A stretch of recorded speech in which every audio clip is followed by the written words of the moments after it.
सुर बिना मिले न सरस्वती, गुरु बिना मिले न ज्ञान। जल बिना हंसा उड़ चले, अन्न बिना तदे पिराण। सुर देवेगी मात सरस्वती, गुरु भी देगा ज्ञान। जल बिना हंसा उड़ चले, अन्न बिना तदे पिराण। सुर देवेगी मात सरस्वती, गुरु भी देगा ज्ञान।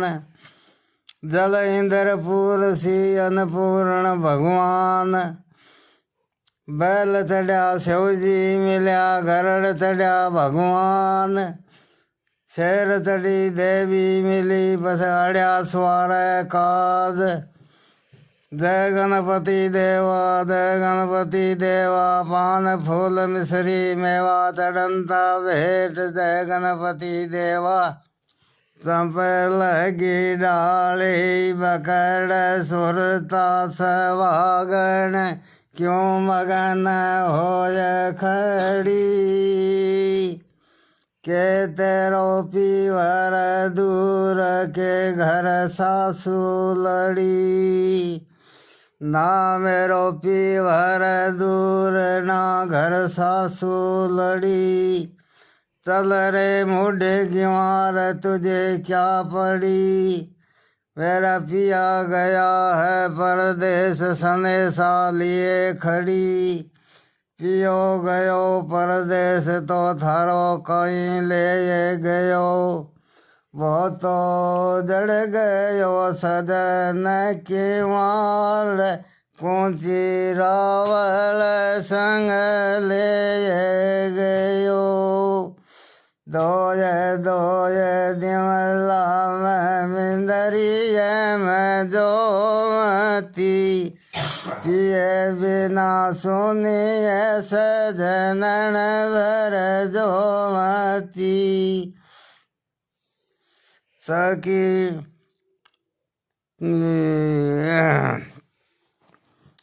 फीको लगे सिणगारो, पीवे बिना सकी फीको लग सिणगारो।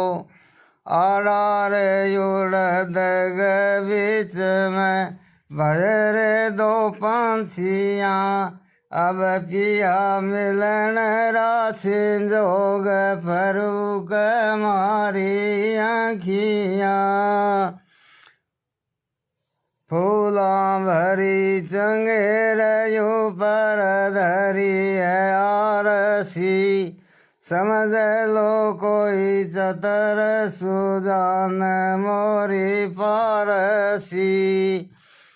सरवरी रे पाल पर हंसो आयो है पावनो।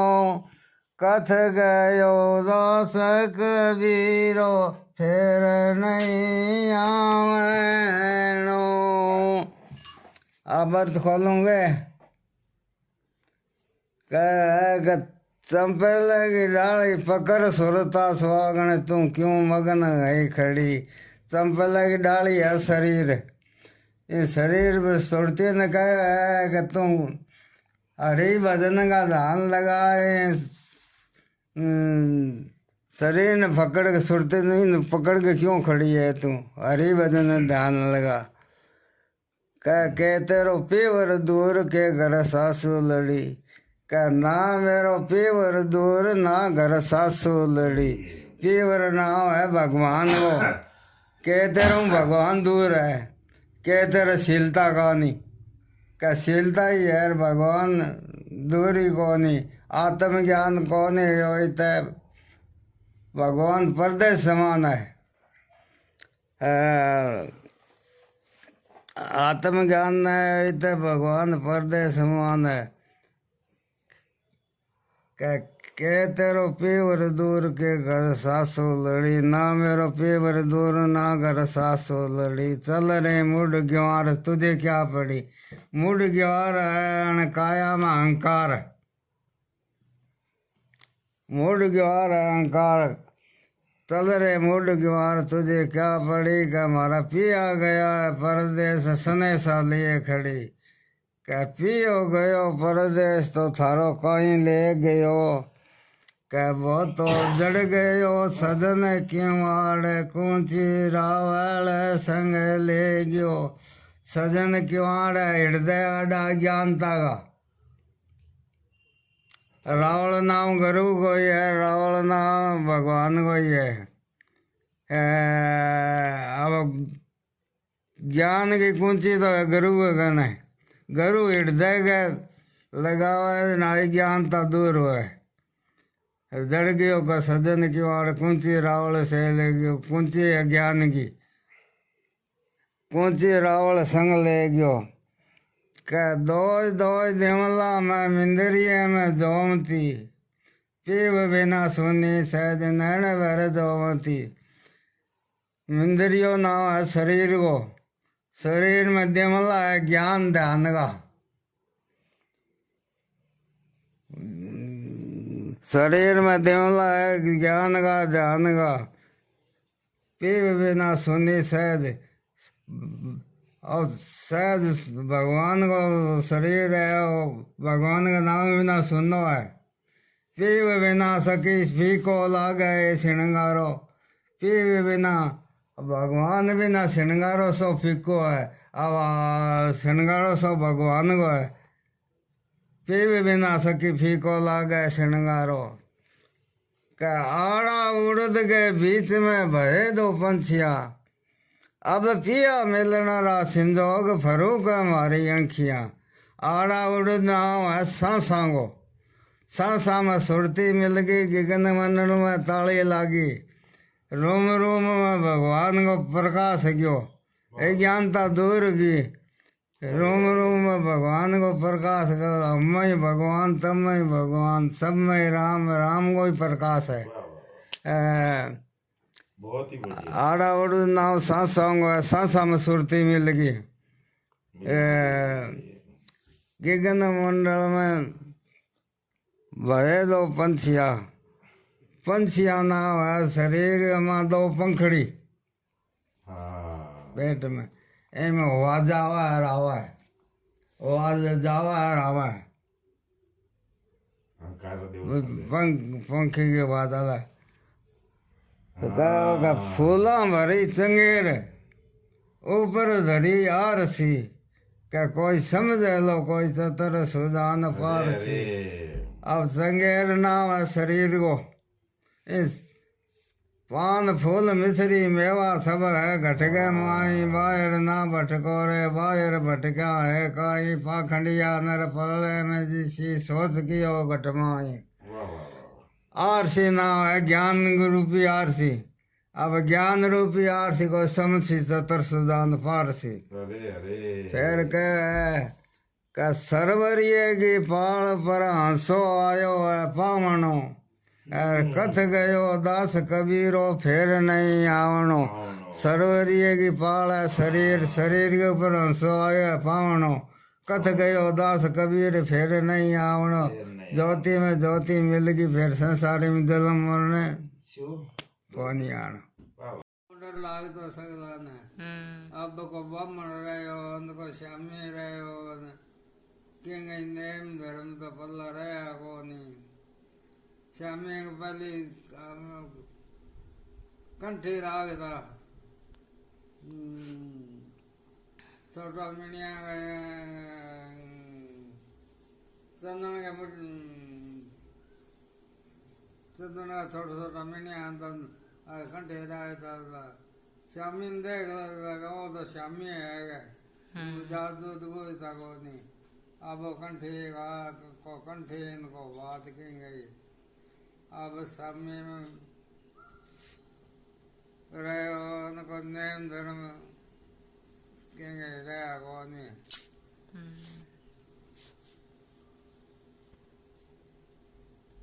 नमस्कार। तो मित्रों, आज बात करते हैं गांव सिंगरासर की। गांव सिंगरासर में एक स्वामी कांटीवाल परिवार रहता है। आज जो कहानी मैं आपको सुना रहा हूं, ये कहानी है सिंगरासर गांव के कांटीवाल स्वामी परिवार की। सिंगरासर गांव के कांटीवाल स्वामी परिवार में अनेक विभूतियों ने जन्म लिया, जिन्होंने अपने सत्य के मार्ग पर रहकर आदर्श जीवन जिया, जिनमें सबसे पूजनीय नाम स्वर्गीय श्री बुद्धदास जी संत पुरुष का नाम है, जिन्होंने एक धोरे पर तपस्या की थी। उस धोरे का नाम ही बुद्धदास जी का धोरा पड़ गया। उनके नाम से अनेक किस्से कहानियां गांव, परिवार, समाज में आज भी सुनाई जाती है। विक्रम संवत 2081 कार्तिक मास कृष्ण पक्ष एकादशी तद अनुसार दिनांक 28 अक्टूबर 2024 को एक आदर्श व्यक्तित्व के धनी श्री नानूराम जी, जिनको सब प्रेम से बाबूजी कहते थे, क्योंकि गांव के सबसे बुजुर्ग एवं स्वस्थ सम्मानित व्यक्ति थे, सिंगरासर गांव के कांटीवाल स्वामी परिवार में जन्मे श्री नानूराम जी ने अपने 102 वर्ष की आयु पूर्ण करते हुए गांव, समाज, परिवार के लिए जो आदर्श प्रस्तुत किए, वो हम सभी के लिए अनुकरणीय और प्रेरणामयी व शिक्षाप्रद है। किस प्रकार आज के युग में भी मनुष्य अपनी सकारात्मक सोच, सेवा भाव, स्वस्थ जीवन, कठोर परिश्रम, अध्यात्म को अपनाकर सुखी जीवन कैसे जी सकते हैं, ये हम उनके जीवन की प्रेरणा से सीख सकते हैं। तो आइए मित्रों, प्रकाश डालते हैं नानूराम जी के आदर्श व्यक्तित्व पर। श्री नानूराम जी के विवाह के कुछ समय बाद उनकी धर्म पत्नी का देहांत हो गया था। जवानी की उम्र होने से समाज, परिवार द्वारा उन पर पुनर्विवाह का दबाव बनाया गया, परंतु उन्होंने पुनर्विवाह से साफ मना कर दिया। पूरा जीवन बिना अर्धांगिनी के भी उन्होंने संयम, आत्मबल से आध्यात्म के सिद्धांत के साथ सभी स्त्रियों को अपनी बहन बेटी की भावना से सम्मान दिया और समाज के लिए एक आदर्श प्रस्तुत किया। पूरे जीवन में कभी गलत आचरण किया नहीं, किसी को गलत बोला नहीं, कभी गलत खाया पिया नहीं, कभी गलत जगह गए नहीं, कभी गलत बात का समर्थन किया नहीं। इस प्रकार उनका जीवन एक आदर्श जीवन रहा। अपने गांव, अपने समाज, अपने घर परिवार की परंपराओं, संस्कृतियों, रीति रिवाजों की पूरी जानकारी रखते एवं उनका अनुसरण भी करते थे। दूसरों को भी समझाते और प्रेरित करते थे। अगर बात करूं मैं उनके कठोर परिश्रम की, तो नानूराम जी बाल्यकाल से ही कठोर परिश्रमी थे। संयुक्त परिवार के संयुक्त खेती कार्य को पूरी मेहनत लगन से करते थे। सुबह भोर में खेत जाना और देर शाम को खेत से घर आना उनकी दैनिक दिनचर्या थी। इसके अलावा आयु की अवस्था अनुसार खेती का काम कम होने के बाद घर पर भी दिन भर कठोर परिश्रम करते रहते थे। अनावश्यक आराम उनके लिए हराम था। गांव में कुएं से पानी निकालने का कार्य पहले ऊंटों से लाव कोष के माध्यम से होता था। बाबूजी इस कार्य को पूरी लगन से, सेवा भाव से करते थे। अगर मैं बात करूं पशु पक्षी प्रेमी की, तो गांव में खेती व पशुपालन मुख्य कार्य था। हर घर में गायें, भैंसें, ऊंट आदि बहुत होते थे। नानूराम जी भी गायों की देखभाल के साथ ऊंट भी रखते थे। गांव में सबसे समझदार सफेद ऊंट उन्हीं के पास था, जिसकी देखभाल मन से करते थे और सभी को उसकी सवारी का आनंद दिलाते थे। प्रत्येक दिन बाबूजी के पास मोर आते और उनके दिए रोटी के टुकड़े दाने को बहुत प्रेम से खाते और उतने ही प्रेम से बाबूजी उनको खिलाते थे। बहुत बार तो मोर उनकी हथेली से खाना खाते थे। जिस दिन मोर नहीं आता, बाबूजी स्वयं मन से परेशान रहते थे। घर के बच्चे भी इस दृश्य का प्रेम से आनंद लेते और उनके लिए यह प्रेरणामयी संदेश होता। अगर बात करूं मैं उनके सात्विक भोजन की, तो बाबूजी का भोजन बहुत ही सात्विक होता था। खाना खाते समय बिल्कुल भी बोलते नहीं थे। जो भोजन उनके पास रख दिया उसी में से ही ले लेते। कम होना, स्वाद नहीं होना उनके लिए मायने नहीं रखता था। भोजन को भगवान का प्रसाद मानकर ही ग्रहण करते थे। आज के युग की बाजार की खान पान की वस्तुएं बिल्कुल ही नहीं खाते थे। दिन में मात्र 2 बार ही भोजन करते। काली बीज की वस्तु बिल्कुल ही नहीं खाते थे। भोजन हमेशा नीचे आलथी पालथी मारकर ही करते। खेत की सब्जियां, बाजरे व गेहूं की रोटी उनका मुख्य भोजन होता था। सीजनल का खान पान ही करते थे, यानी ऋतु अनुसार बिना सीजन की कोई वस्तु नहीं खाते थे। जो व्यक्ति ऋतु अनुसार एवं क्षेत्र की पैदावार का खान पान करता है वो हमेशा स्वस्थ रहता है। बाबूजी की बात करूं मैं स्वास्थ्य की, तो स्वास्थ्य की बाबूजी धनी थे। बाबूजी के 102 वर्ष की आयु में भी 32 दांत पूरे थे। आंखों पर चश्मा नहीं लगा था। कान में मशीन नहीं लगी थी। घुटनों का दर्द नहीं था। कभी बीपी, शुगर, थायराइड, अन्य किसी प्रकार की कोई परेशानी थी ही नहीं। पूरे जीवन काल में बहुत कम दवाई लेने का काम पड़ा था। कभी भी उन्होंने टूथपेस्ट, ब्रश का उपयोग नहीं किया, परंतु उनके दांत पूरे स्वस्थ, साफ रहते थे। कभी मुंह से बदबू नहीं आती थी। बात करूं मैं बाबूजी के धैर्यशीलता और सहनशीलता की। प्रत्येक मनुष्य के जीवन काल में अनेक बार कठिन घड़ियां आती है, जब कोई मनुष्य परेशान या विचलित हो जाता है। बाबूजी के जीवन में अनेक ऐसे अवसर आए, परंतु उन्होंने हमेशा धैर्य के साथ उसका सामना किया। कभी विचलित नहीं हुए और दूसरों को भी हौसला दिया, और ना ही कभी अपने सिद्धांतों से समझौता किया। बाबूजी के व्यापार और व्यवसाय के ज्ञान की बात करता हूं, तो बाबूजी के साथ कृष्णलाल काकोजी रहते थे, जिनके व्यापार का काम था। परंतु बाबूजी को काकोजी से अधिक व्यापार का ज्ञान था, और वर्तमान समय में हीरालाल के व्यापार का पूरा ध्यान बाबूजी ही रखते थे। समय समय पर इसके लिए बताते भी रहते थे।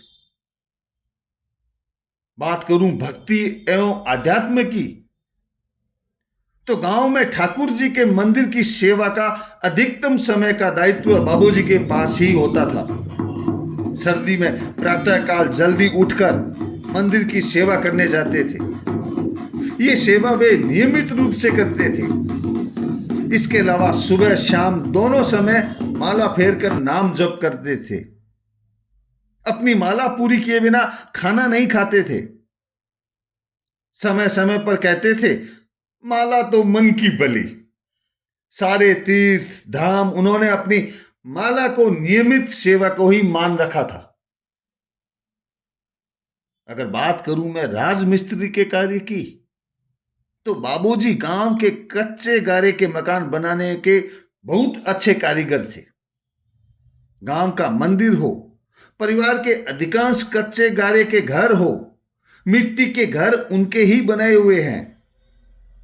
गांव के जोहड़ की मिट्टी से ही ईंट बनाते, गारा बनाते एवं कम पानी में बिना बाजार के सामान के गांव में उपलब्ध सामान से ही घर, मकान, कोठली बना देते थे, जिनमें घर का दरवाजा, तिबारी, आसराम, साल, कोठी, रसोई, पानी की कुंडी आदि आदि थे।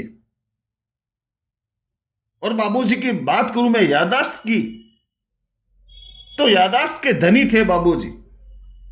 बाबूजी की यादाश्त बहुत जोरदार थी। गांव के अनेक लोग अपने किसी समय, तिथि, घटना की जानकारी करने उनके ही पास आते थे। वो याद कर बता भी देते थे कि अमुक बात कब की है। बाबूजी बताते हैं कि उनकी दादी जी, जिनको आंखों से कम दिखता था, अपने अंतिम समय की घोषणा कर दी थी कि वे निर्जला एकादशी को स्वर्गवास करेंगी। जिस दिन एकादशी थी, पूर्ण स्वस्थ होते हुए भी अपने कथनानुसार ही स्वर्गवास पधार गए। हमारे परिवार के बड़े बुजुर्ग ऐसे थे, ऐसे ही उनके आदर्शवादी पोते श्री नानूराम जी भी रमा एकादशी को स्वर्गवास पधार गए। बात करें बाबूजी के यथा योग्य सम्मान देने की, तो बाबूजी सभी को उम्र के अनुसार, उनके पद कद के अनुसार सम्मान देते थे। बड़ों को, बच्चों को, सभी को उनके यथा योग्य सम्मान देते थे। नशाखोरी से दूरी।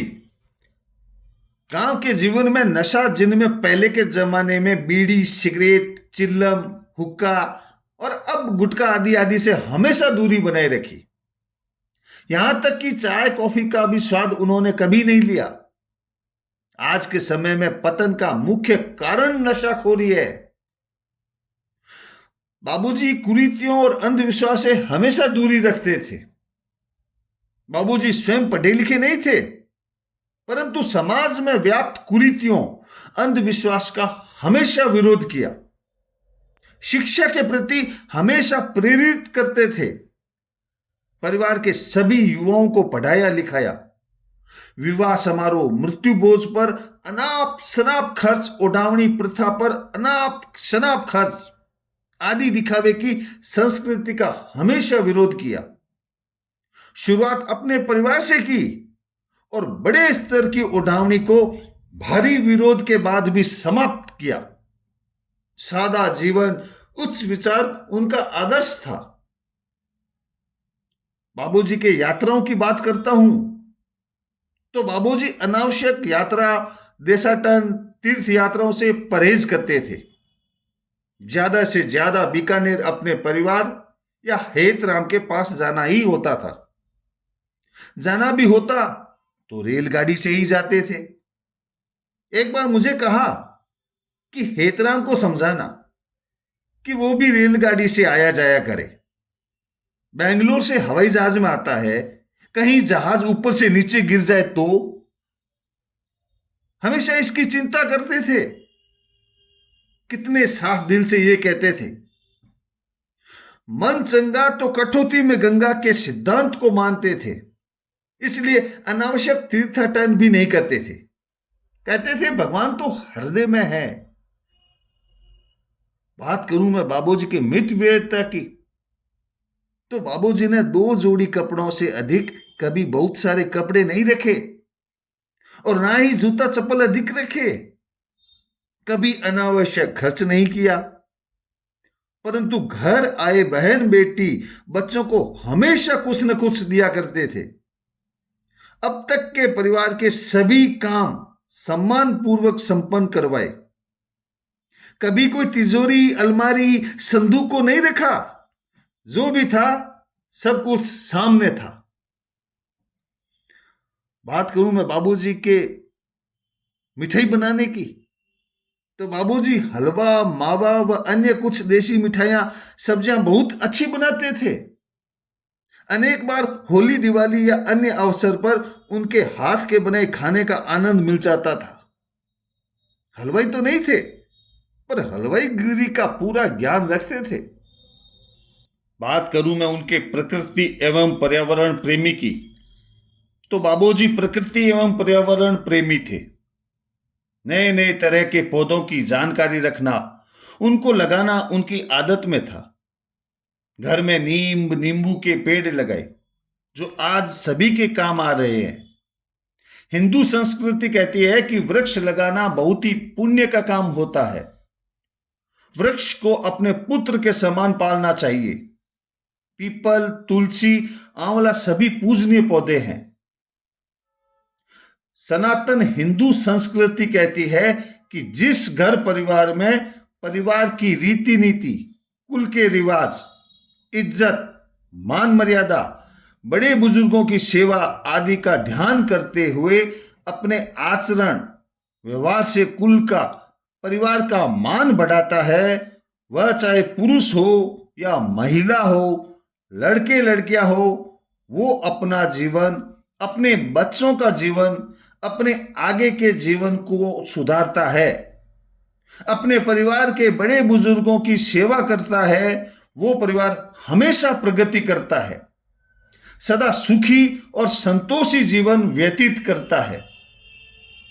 बाबूजी के इस आदर्श जीवन से हम सबको प्रेरणा लेनी चाहिए कि उनके आदर्शों का पालन करेंगे, सम्मान करेंगे, गलत आचरण व्यवहार नहीं करेंगे, ऐसा मन से संकल्प लेंगे तो उनके प्रति सच्ची श्रद्धांजलि होगी, उनकी दिवंगत पुण्य आत्मा को शांति मिलेगी, अपना और अपने परिवार का कल्याण होगा। परम पूजनीय श्री राम सुखदास जी महाराज ने सनातन धर्म अनुसार गृहस्थ जीवन में भी संत कैसे बनकर आदर्श जीवन जी सकते हैं, उसके बारे में अनेकों बार बताया है। बाबूजी श्री राम सुखदास जी महाराज को सच्चा संत मानते हुए उनके बताए रास्ते पर चलते थे। उनके द्वारा बताए गए सभी आदर्श गुणों को संयम, तप, नियम का पालन करते, बड़े बुजुर्गों की सेवा करते, गौ माता व पशु पक्षियों से प्रेम करते, अपने कर्म को निष्ठा से करते, दूसरों की निंदा नहीं करते, आचरण, विचार, व्यवहार, खान पान शुद्ध रखते, पेड़ पौधों की सार संभाल एवं सुरक्षा करते, हमेशा शांत चित्त रहते, नियमित नाम जप करते। हे नाथ, मैं आपको कभी भूलूं नहीं। इस प्रकार जो भी आदर्श वाक्य महाराज जी से उन्होंने सुने, वह उनको अंगीकार करते रहे। तो मित्रों, ये थी बाबूजी श्री नानूराम जी के जीवन की पूरी कहानी। लगभग जितना मुझे ध्यान में था या मेरे बड़े बुजुर्गों से मैंने सुना, उन सब के द्वारा सुनकर के आपको ये एक कहानी आप तक पहुंचाई है। उम्मीद करता हूं आप सबको पसंद आई होगी। आप सभी को धन्यवाद। जय श्री राम, जय श्री राम। हरि शरणम हरि शरणम हरि शरणम हरि शरणम हरि शरणम हरि शरणम हरि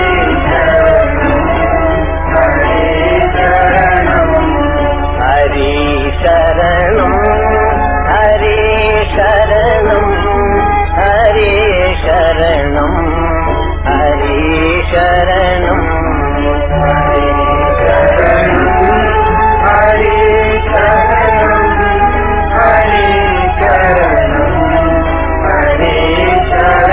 शरणम हरि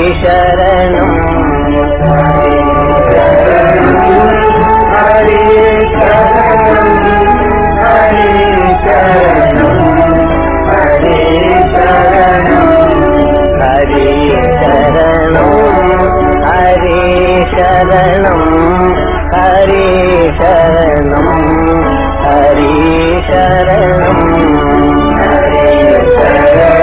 हरि